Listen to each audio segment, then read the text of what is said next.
Imagine walking into a room, opening your mouth, and instantly everyone leans in. They don't just hear you, they listen. Today, I'm going to show you the psychology behind why some people have this effect, and how you can, too. Welcome to Mind Speak. Conversations work just like a ladder. You don't leap straight to the top rung of the ladder. Imagine meeting someone and immediately saying, "Can I borrow your phone for a minute?" That's too much, too soon. They'll almost always hesitate or shut you down. Instead, start small. Start at the bottom of the ladder and ask about their day, or compliment something they're wearing. That's the first rung. Then, move a little deeper. What do you usually do on weekends? Now you're climbing. By the time you make a bigger request, like borrowing their phone, they feel comfortable, and they're more likely to say yes. The ladder technique works because trust is built step by step. And when people trust you, they listen. The second technique is mirroring. This is one of the most powerful tools in communication. Without even realizing it, people feel more connected to those who act like them. Here's how it works. If someone leans back in their chair, you wait a few moments, then lean back too. If they cross their arms, you might rest your hands in a similar way. If they slow their speech, you slow down just a little.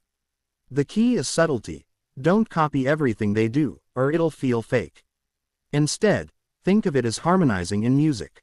You're matching their rhythm just enough to create comfort.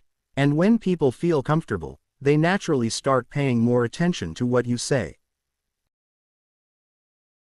Next, let's talk about names. Our own name is like a spotlight. It instantly grabs our brain's attention. Think about being in a noisy room. You might ignore most of the chatter, but the moment you hear your name, your head turns. That's why slipping someone's name into conversation is so effective. For example, instead of just saying, "That's a good point," you say, "That's a good point, Sarah." Suddenly, it feels personal. But there's a balance.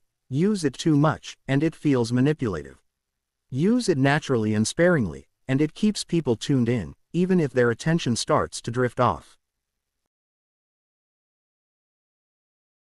Now, you might be wondering, why do these simple techniques have such a powerful effect? The answer lies in how our brains are wired for connection. When someone mirrors our body language, or uses our name naturally in conversation, our subconscious mind reads it as a signal. This person is safe.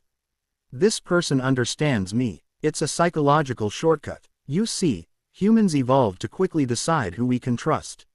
And our brain uses tiny cues, posture, tone, even repeated words, to make that decision in milliseconds. That's why mirroring feels so natural. It's not manipulation, it's simply speaking in a language the other person already understands.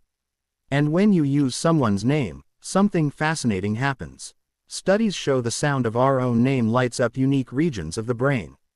It pulls attention instantly, and makes us feel seen in a way no other word can. These little switches bypass resistance. Instead of fighting to be heard, you're working with the brain's built-in systems of trust and attention. That's the secret. Psychology isn't about forcing people to listen, it's about creating the conditions where they want to. So next time you need someone's attention, remember, climb the ladder, mirror with care, and use their name. Small changes, massive impact. And this is just the beginning. On this channel, we'll explore body language secrets, influence tactics, brain hacks, and ways to rewire your own thinking for success. If you found this useful, hit subscribe and stay tuned, because your words deserve to be heard.